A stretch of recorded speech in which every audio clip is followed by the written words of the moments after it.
Wadahnya yuk. Makanya kakak abang satu riwayat dikatakan dosa yang karena dalam catatan amal tak bisa terhapus. Hana bisa tampuh. Mau hana bisa tertampuh tunggu kepucitan laki ampun. Ini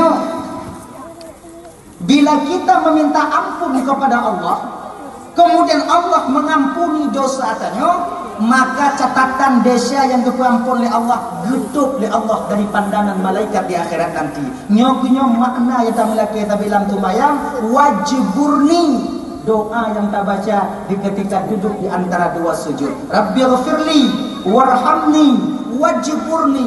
Wajiburni apa? Ya Allah, nutup kekurangan lu ya Allah. Tambal kekuranganku ya Allah, nutup aib lun di dunia dan di akhirat. Maka tino getuk oleh Allah Subhanahu wa taala. Maka oleh karena demikian kakak abang, munyotanya sering tak baca wajib